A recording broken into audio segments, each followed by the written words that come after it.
संगरिया मंडी में आज हमारे को कर्मवीर की कर्म भूमि में आने का एक दुर्लभ अवसर है। वह प्राप्त हुआ जब राजस्थान में 56 का अकाल पड़ा था। उस समय एक बालक सीकर जिले के मंगलूना गांव में, जिसने सारा देवी व ठाकर सिंह चौधरी के यहाँ जन्म लिया, माता पिता के स्वर्गवास के पश्चात अनाथ होने के कारण उनको अपना गांव है वह छोड़ना पड़ा।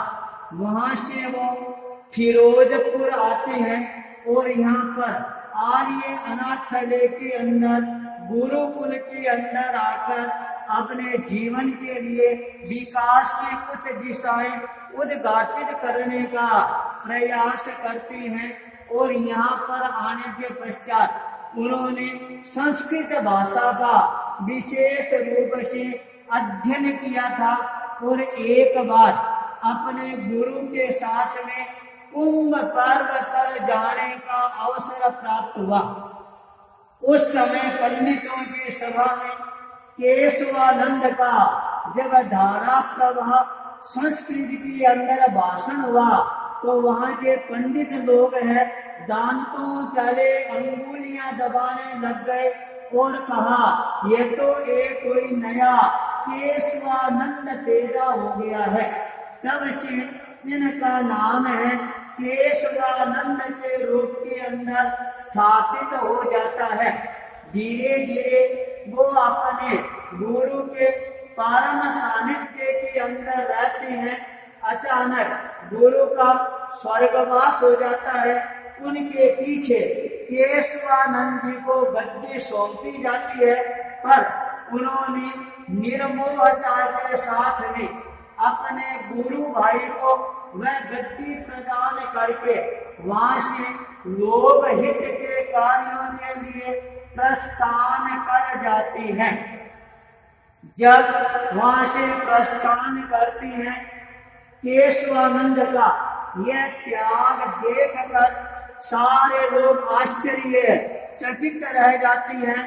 देश के स्वतंत्रता के समय के अंदर उन्होंने असहयोग आंदोलन में भाग लिया और जेल भी गए। वहां पर उन्होंने जेल में रहते हुए साहित्य के क्षेत्र में गति प्रदान करने प्रारंभ की। वहां से आकर साहित्य सदन अबोर की स्थापना करती है और यह हिंदी के प्रचार और प्रसार के अंदर महत्वपूर्ण भूमिका अदा करने वाला बन जाता है।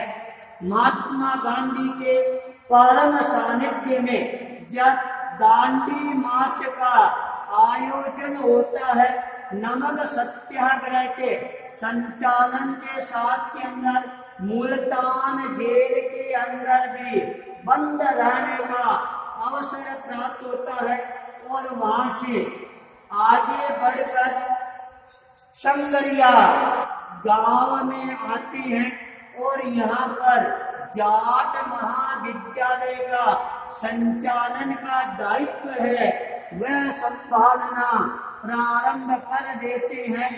जब अबोर फाजिल्का में थे, वहां पर हिंदी भाषियों के लिए एक बहुत बड़े साहित्य सम्मेलन की रूपरेखा है वह बननी प्रारंभ होती है, पर उसका आर्थिक खर्चा उठाने के लिए कोई तैयार नहीं होता है। तब स्वामी केशवानंद ने वह साहित्य सम्मेलन सानंद संपन्न करवाकर हिंदी जगत के साहित्यकारों का बहुमान बढ़ाने में अपनी तरफ से कोई कमी नहीं रखी। जाड़ विद्यालय संगरिया के अंदर आकर सरस्वती मंदिर, आर्य कुमार आश्रम, आरोग्य मंदिर, साहित्य मंदिर, प्राण सरोवर, विद्यार्थी आश्रम, बहादुर सिंह द्वार, इस तरह से निर्माण कराने के साथ में इसका रजत जयंती समारोह भी बहुत ही उत्साह के साथ में मनाया गया। उसके पश्चात उन्होंने अपने जीवन में उद्योग और शिक्षा, ये दो महत्वपूर्ण उपक्रम हाथ में लिए, जो जीवन भर वह उपक्रम चलते रहे और आज भी उद्योग विभाग है उनके जो एक तरह से अवदान है उनको याद रखती हैं।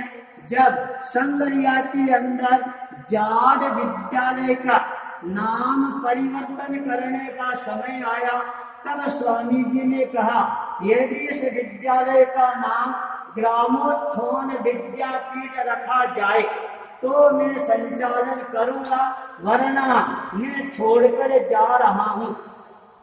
स्वामी जी के उस व्यापक विचार को ध्यान में रखकर आखिर के अंदर सारे ट्रस्ट मंडल ने एक स्वर के अंदर ग्रामोत्थान विद्यापीठ के रूप के अंदर स्वीकार किया।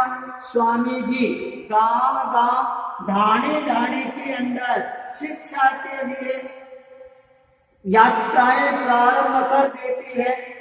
ग्रामोत्थान विद्यापीठ में स्त्री शिक्षा का आरंभ करके उन्होंने महिला शक्ति को जागृत करने का एक प्रयास किया।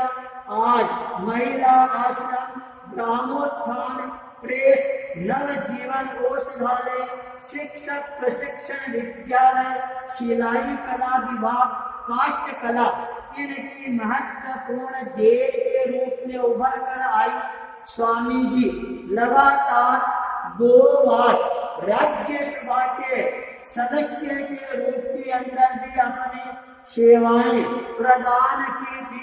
बीकानेर मंडल के विधायक व लोकसभा के प्रतिनिधि के रूप के अंदर भी स्वामी जी ने अपनी सेवाएं दी।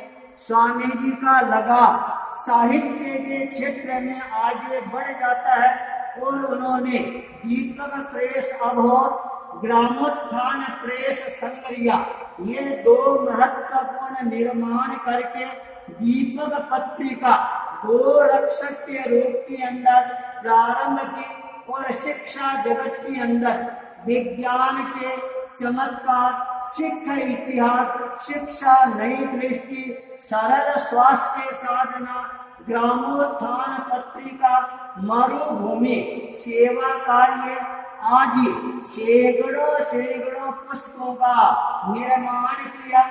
जब यह क्षेत्र जहां रेलवे स्टेशन है, यहाँ पर इसको चौटाला रोड के रूप के अंदर जाना जाता था।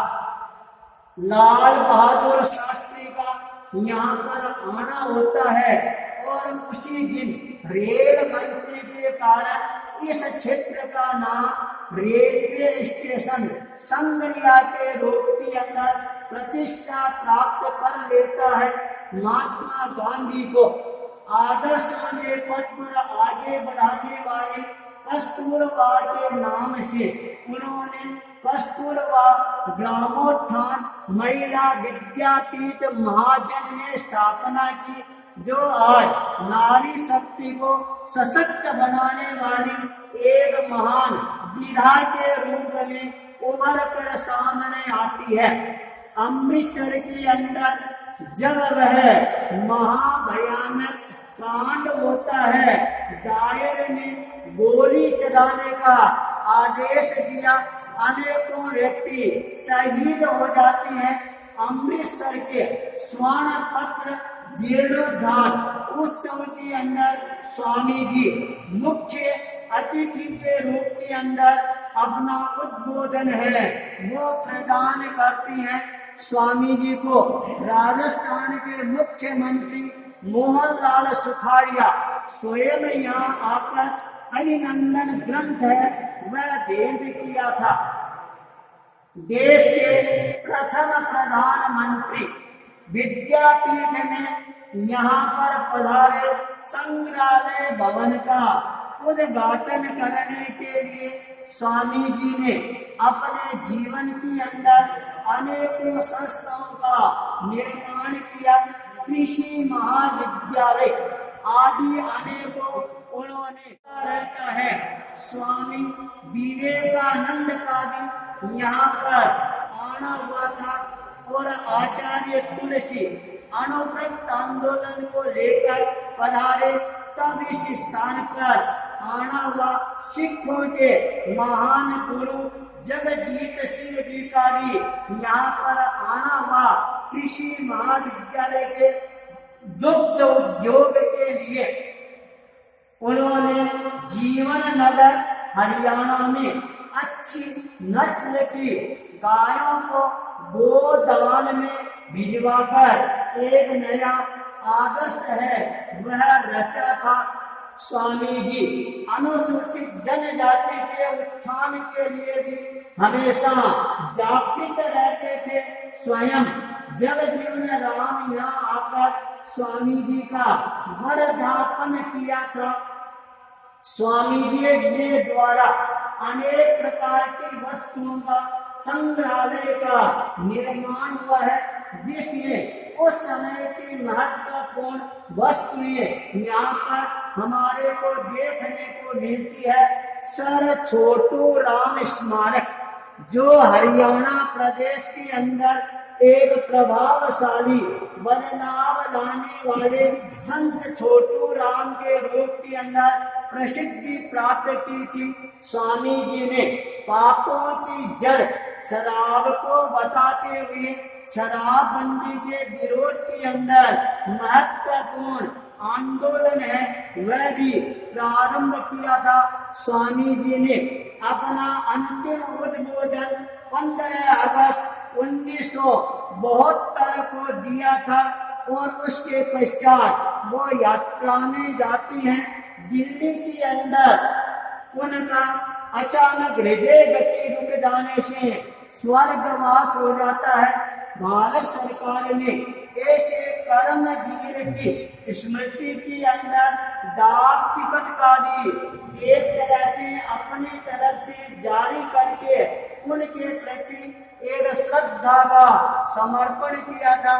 और आज हमारे को इस स्थान के अंदर आने का अवसर प्राप्त हुआ। केराखंड सभा के अध्यक्ष भाई सुरेंद्र जी बांसिया की प्रेरणा महत्वपूर्ण भूमिका अदा कराने वाली बन जाती है और हमारे इस पूरे विद्यापीठ के संचालक के रूप के अंदर गोविंद जी शर्मा, जो अपनी सेवाएं देकर स्वामी जी के सपनों को साकार रूप प्रदान कर रही हैं। वास्तव के अंदर अध्यात्म, शिक्षा और राष्ट्र के विकास के अंदर महत्वपूर्ण भूमिका अदा कर रही हैं। हमारे मन में भी आज यह स्थान देखकर परम प्रसन्नता की अनुभूति हो रही है। इसी मंगल भावना के साथ ओम अरहं।